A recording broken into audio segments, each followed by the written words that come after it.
I made my first video in 2007 and it was garbage. Here's a quick look. And I haven't grown on that particular channel since 2007. But what I didn't know is that I had all the ingredients I needed to be successful in what YouTube is today. So I want to share those with you. But before I do, my name is Ryan. I used to work for the leading brand of the next generation of sports fans at Overtime, if you've heard of it. Currently by day, I'm the VP of YouTube for Unrivaled, a new professional women's basketball league based in Miami. And I work for Mr. Beast for 90 days. The point is, I've been around the block and I want to help you skip some steps to do what I imagine you want to do, which is create videos full time, whatever that looks like. So here's 5 things that I wish that I knew. First things first, there's room for you. When I was growing up, man, I was doing any and everything just to make videos. The first video that I made that you just saw, I made it on a Sony Handycam. My dad had one. We had a little mini DV tapes that you put in there. And I shot this video with my buddy, who I'm no longer friends with, for several hours. I don't remember if it was after school, if it was during the summer. I don't know how we had the time to make something like this. I don't know where my parents were at the time, but we did it. And once I finished filming, it took me another 8+ hours to put it all together. I think that was my first time using Windows Movie Maker on my dad's computer. Here's what that desktop kind of looked like, and I was just locked in. You can save up to 75% on last-minute cruises. I think we should go over to sports. I was being my weird, quirky self, doing skits, because skits felt like the natural thing to do. I'm not even sure where that idea came from. Here's another video where I just had a bunch of different personalities and was really trying to tap into the stuff that I liked, which I guess at the time was being an anchor man, a basketball player, and all types of stuff. But I never thought in a million years that someone as weird as I am could have a place on a platform like this, especially that's so super saturated. When I look around the space, I just see that there's so many unique people that are just out here doing stuff. The most pure version of yourself, that's what this platform needs. They don't need like another person to do what's already being done. I'm in my daughter's room now. Number 2, I didn't realize that getting back on YouTube and being on YouTube would just help you grow as a person. One thing that I'm trying to conquer right now, and have been trying to conquer for the better part of my adult years, is just getting over failure. Because I've been in the game for such a long time and creating videos since 2007, I've seen every software, used every camera, I went to film school, I've done personal projects, side gigs, worked in video editing and shooting and production and all that stuff.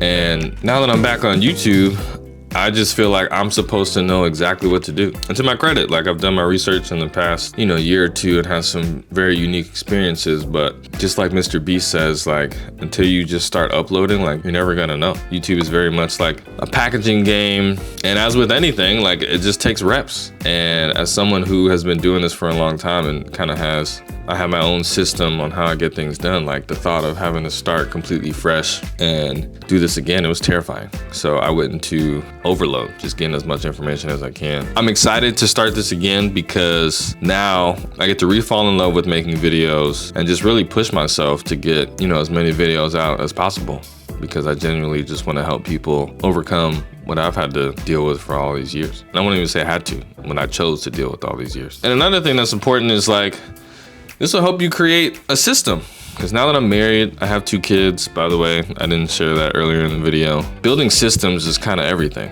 Even in my job, like just being able to factor in time for me to get something like this done is gonna challenge me to, work as efficiently as I can. So with the ideas that I have, with the team that I eventually build, with the editor and someone to help make thumbnails and stuff like that, like getting into a rhythm is really gonna put me in a new stratosphere. Because I have other dreams as well, launching a content agency, doing this full time, maybe doing some consulting, coaching, or whatever it is. And all of that has to come down to, being really systematic so that you can just plug and play. Because I feel like people who have that in place are just more successful because they're prepared. So starting a YouTube channel can really foster a lot of growth.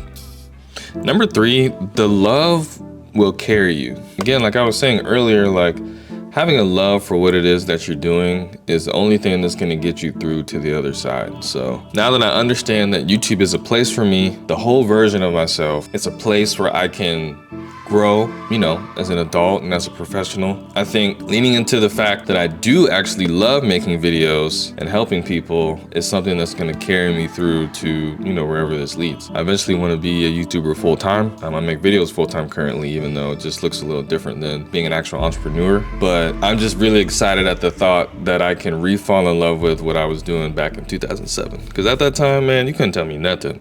I would take as many hours as possible to make something that I thought was really cool. And now I'm in a space where I just want to help other people. So the thought of putting that same amount of time into doing something that can resonate with someone and help them launch and find the same love that I do with making videos is just really exciting. So that is something I'm definitely looking forward to. That's number 3. Going back to that information overload kind of topic, it really doesn't matter what kind of equipment you have to get your point across. I recently made, I wouldn't say recently, but it's almost been a year, but last summer when I got back from working with Mr. Beast, I made a video on my wife's webcam upstairs talking about Jesus, because I had a really intense experience with him out there in the middle of nowhere.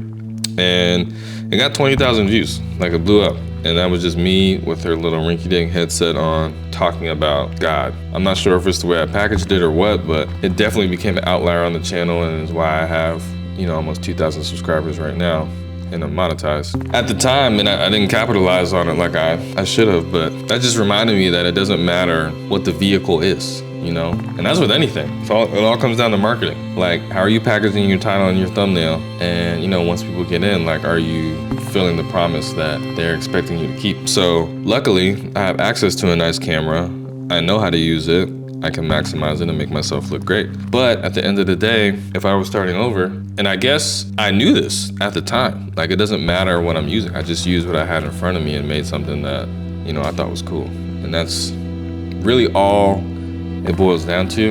And it's so easy to get sucked up into YouTube tutorials and these short social media clips telling you what you should and shouldn't do. But until you get out there and try and master what you have right in front of you, like, none of it matters. And the last thing is, don't ask for help. That's self-explanatory, man. You can ask everybody their opinion. Everyone's gonna give you a different answer, but no one knows who you are, you know? So don't ask for help.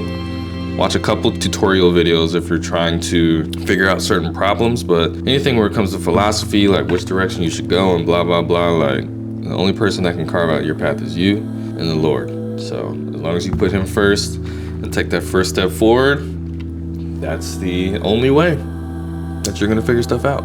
I'm doing it right now, and who knows where it's gonna go. Those are 5 things. If you're interested in more content like this, then please click on the next video. We can talk some more.